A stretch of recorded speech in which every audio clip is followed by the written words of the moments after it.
Huipala. Esta bandera está fuertemente ligada a las comunidades que descienden de los pueblos originarios andinos.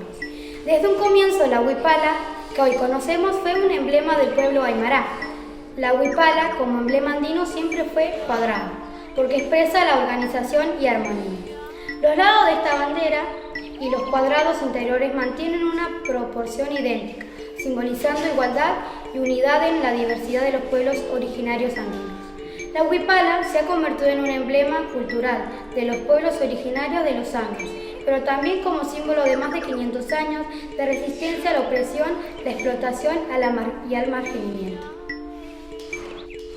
Amarillo, energía y fuerza.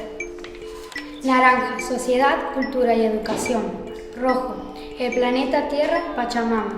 Violeta, el poder de la comunidad. Azul, el universo. Verde, naturaleza. Blanco, arte y trabajo. Nos reencontramos en el próximo capítulo de Mapuki Mun, Conocimiento de la Tierra. Las palabras florecen en la voz de los pueblos originarios.